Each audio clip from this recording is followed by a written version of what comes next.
जय माँ भवानी। आज हम श्री दुर्गा नवरात्रि व्रत कथा का श्रवण करेंगे। सभी लोग बोलिए जय माता दी। श्री दुर्गा नवरात्रि व्रत कथा। व्रत करने की विधि। इस व्रत में उपवास या फलाहार आदि का कोई विशेष नियम नहीं है। प्रातःकाल उठकर स्नान करके मंदिर में जाकर या घर पर ही नवरात्रों में दुर्गा जी का ध्यान करके यह कथा पढ़नी चाहिए। कन्याओं के लिए यह व्रत विशेष फलदायक है। ऐसा करने से श्री जगदम्बा की कृपा से सभी विघ्न दूर होते हैं। कथा के अंत में बारंबार दुर्गा माता तेरी सदा ही जय हो का उच्चारण करें। घट स्थापना। दुर्गा पूजन सामग्री। गंगा जल, रोली, मौली, पान, सुपारी, धूपबत्ती, घी का दीपक, फल फूल की माला, बिल्वपत्र, चावल, केले का खम्भा, बंधनवार के लिए आम के पत्ते, चंदन, घट, नारियल, शयोषधि, हल्दी की गांठ, पंचरत्न, लाल वस्त्र, पूर्ण पात्र चावल से भरा हुआ, गंगा जी की मृतिका, जौ, बतासे, सुगंधित तेल, सिंदूर, कपूर, पंच सुगंध, नैवेद्य के लिए फल इत्यादि, पंचामृत, दूध, दही, चीनी, पंचगव्य, गाय का गोबर, गोमूत्र, गोदूध, गोदही, गोघृत, दुर्गा जी की मूर्ति अथवा मृतिका की प्रतिमा, कुमारी पूजन के वस्त्र, आभूषण तथा नैवेद्यादि। अष्टमी में ज्योति पूजन के वास्ते उपरोक्त सामग्री डाबघृत और गंगाजल। अथ श्री दुर्गा कथा। श्री बृहस्पति जी बोले, हे ब्रह्मा जी, आप अत्यंत बुद्धिमान, सर्वशास्त्रों और चारों वेदों को जानने वालों में श्रेष्ठ हो। हे प्रभु, कृपा कर मेरा वचन सुनो। चैत्र, अश्वनी, माघ और आषाढ़ मास के शुक्ल पक्ष में नवरात्रि का व्रत और उत्सव क्यों किया जाता है? हे भगवान, इस व्रत का क्या फल है?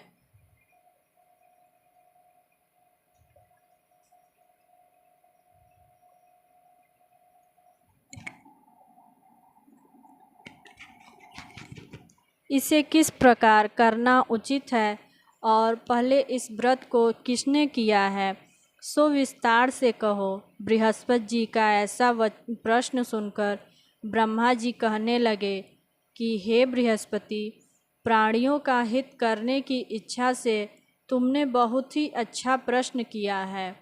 जो मनुष्य मनोरथ पूर्ण करने वाली दुर्गा महादेवी, सूर्य और नारायण का ध्यान करते हैं, वे मनुष्य धन्य हैं। यह नवरात्र व्रत संपूर्ण कामनाओं को पूर्ण करने वाला है। इसके करने से पुत्र चाहने वाले को पुत्र, धन चाहने वाले को धन, विद्या चाहने वाले को विद्या और सुख चाहने वालों को सुख मिल सकता है। इस व्रत को करने से रोगी मनुष्य का रोग दूर हो जाता है और उसके घर में संपूर्ण संपत्तियां आकर उपस्थित हो जाती हैं।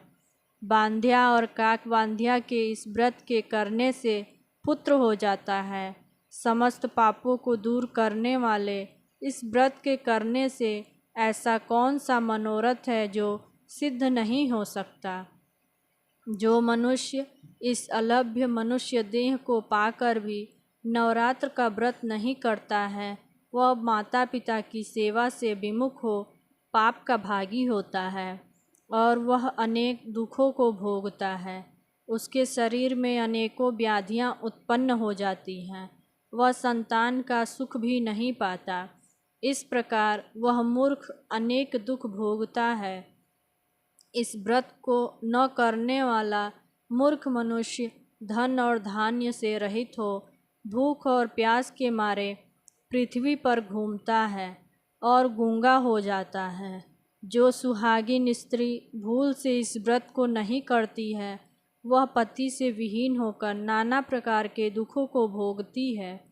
यदि व्रत करने वाला मनुष्य सारे दिन उपवास न कर सके तो एक समय भोजन करे और उस दिन बांधवों सहित नवरात्र व्रत की कथा श्रवण करे।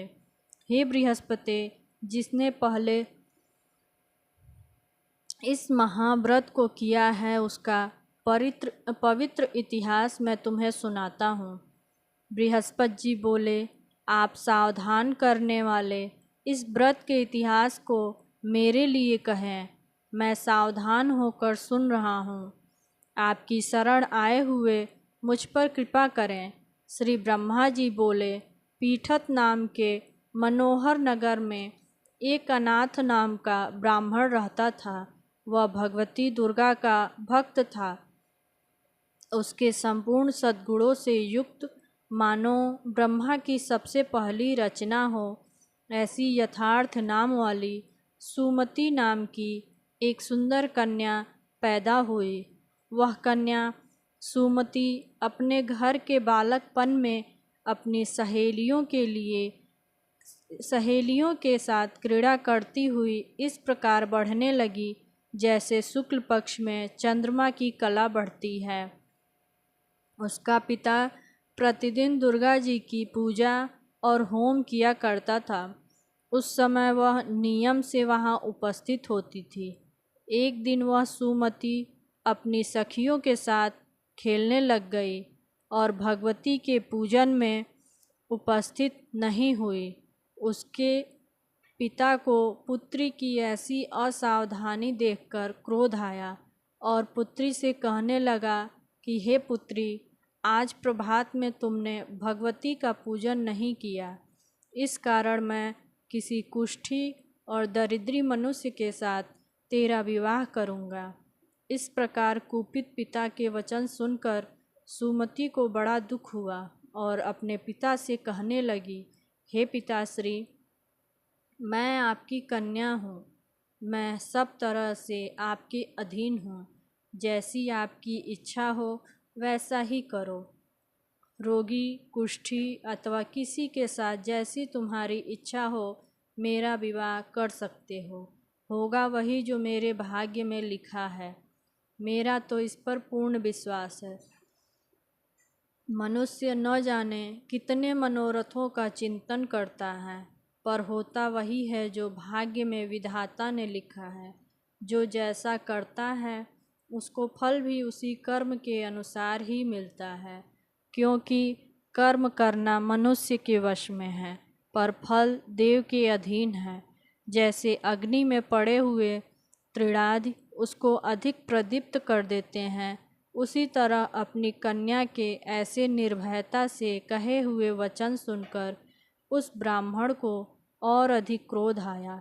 तब उसने अपनी कन्या का विवाह एक कुष्ठी से कर दिया और अत्यंत क्रुद्ध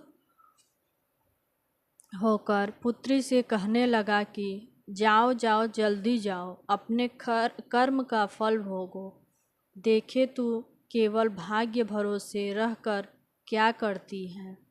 इस प्रकार से कहे हुए पिता के कटु वचनों को सुनकर सुमति अपने मन में विचार करने लगी, अहो मेरा बड़ा दुर्भाग्य है जिससे मुझे ऐसा पति मिला।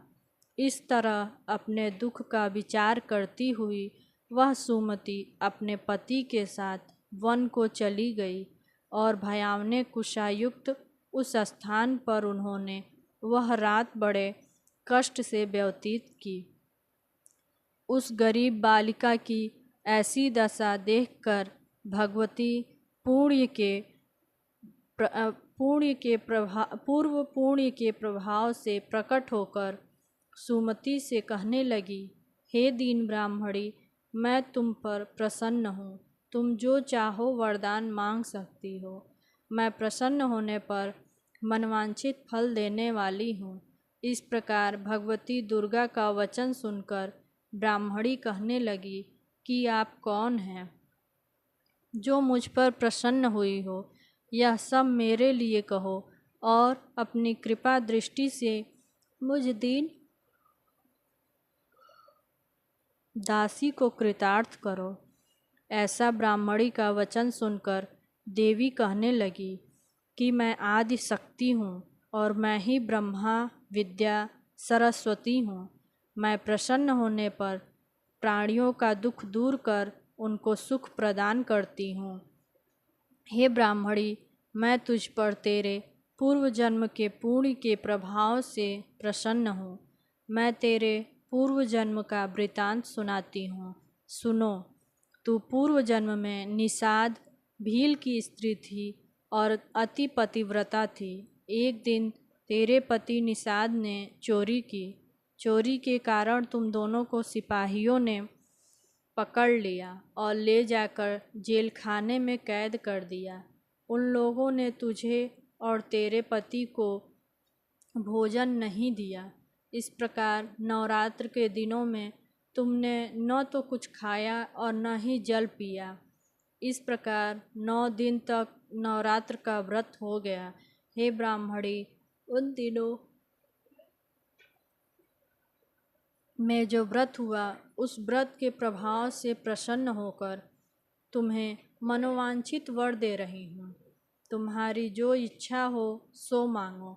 इस प्रकार दुर्गा जी के कहे हुए वचन सुनकर ब्राह्मणी बोली कि आप मुझ पर प्रसन्न हैं, तो दुर्गे माँ, मैं आपको प्रणाम करती हूँ। कृपा करके आप मेरे पति के कोढ़ को दूर करो।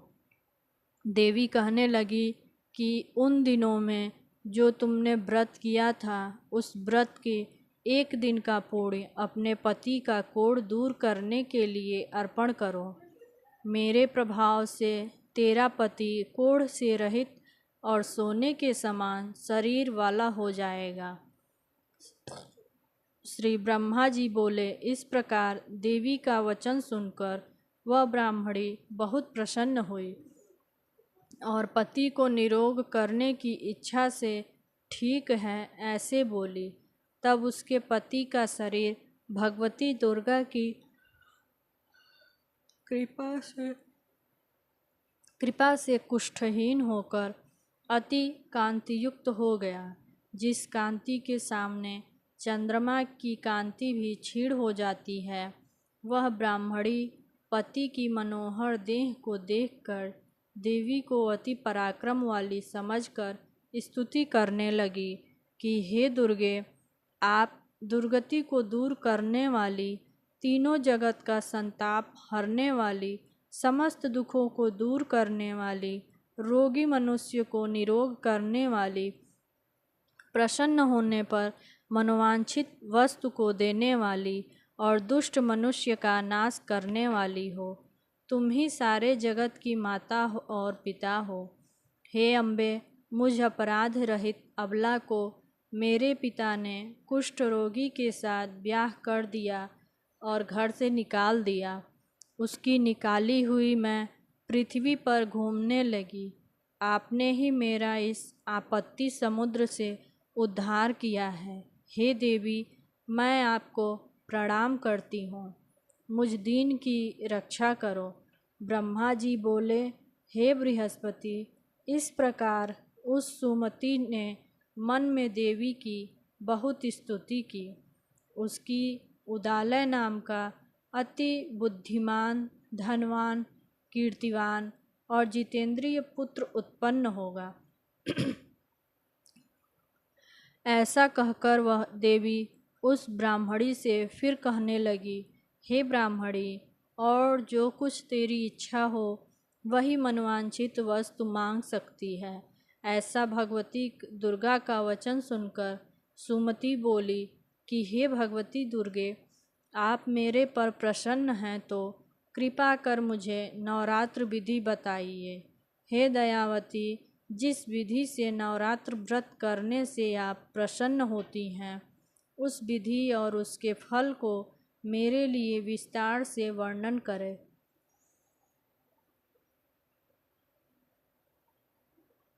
इस प्रकार ब्राह्मणी के वचन सुनकर श्री दुर्गा जी कहने लगी कि हे ब्राह्मणी, मैं तुम्हारे लिए संपूर्ण पापों को दूर करने वाली नवरात्र व्रत विधि को बतलाती हूँ।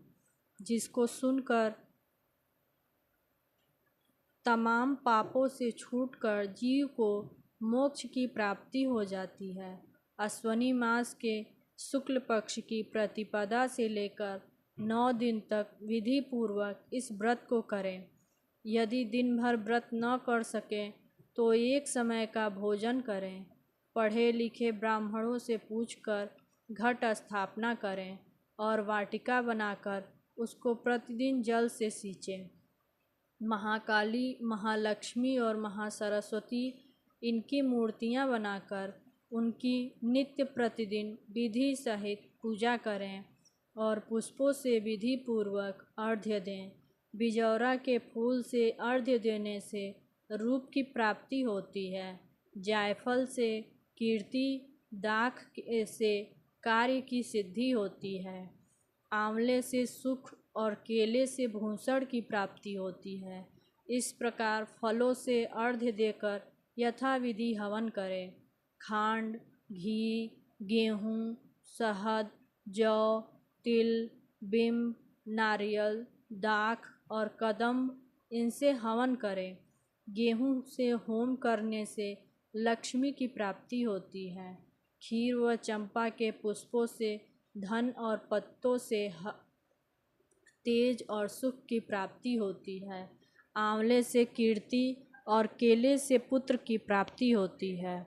कमल से राज सम्मान और दाखों से सुख संपत्ति की प्राप्ति होती है। खांड, घी, नारियल, शहद, जौ और तिल इनसे तथा फलों से होम करने से मनवांछित वस्तु की प्राप्ति होती है। व्रत करने वाला मनुष्य इस विधान से होम कर आचार्य को अत्यंत नम्रता के साथ प्रणाम करे और यज्ञ की सिद्धि के लिए उसे दक्षिणा दे। इस महाव्रत को पहले बताई हुई विधि के अनुसार जो कोई करता है उसके सब मनोरथ सिद्ध हो जाते हैं। इसमें तनिक भी संशय नहीं है। इन 9 दिनों में जो कुछ दान आदि दिया जाता है उसका करोड़ों गुना मिलता है। इस नवरात्रि के व्रत करने से ही अश्वमेध यज्ञ का फल मिलता है। हे ब्राह्मणी, इस संपूर्ण कामनाओं को पूर्ण करने वाली उत्तम व्रत को तीर्थ, मंदिर अथवा घर में ही विधि के अनुसार करें। श्री ब्रह्मा जी बोले कि हे बृहस्पति, इस प्रकार ब्राह्मणी को व्रत की विधि और फल बताकर देवी अंतर्ध्यान हो गई। जो मनुष्य या स्त्री इस व्रत को भक्ति पूर्वक करता है वह इस लोक में सुख भोग कर अंत में दुर्लभ मोक्ष को प्राप्त होता है। हे बृहस्पति, इस दुर्लभ व्रत का महात्म्य मैंने तुम्हारे लिए बतलाया है। ऐसे ब्रह्मा जी के वचन सुनकर बृहस्पति जी आनंद के कारण रोमांचित हो गए और ब्रह्मा जी से कहने लगे, हे ब्रह्मा जी, आपने मुझ पर अति कृपा की जो अमृत के समान इस नवरात्र व्रत का महात्म्य सुनाया। हे प्रभु, आपके बिना और कौन इस महात्म्य को सुना सकता है। ऐसे बृहस्पति जी के वचन सुनकर श्री ब्रह्मा जी बोले, हे बृहस्पति, तुमने सब प्राणियों का हित करने वाले इस अलौकिक व्रत को पूछा है, इसलिए तुम धन्य हो। हे भगवती शक्ति, संपूर्ण लोकों का पालन करने वाली हैं, इन महादेवी के प्रभाव को कौन जान सकता है।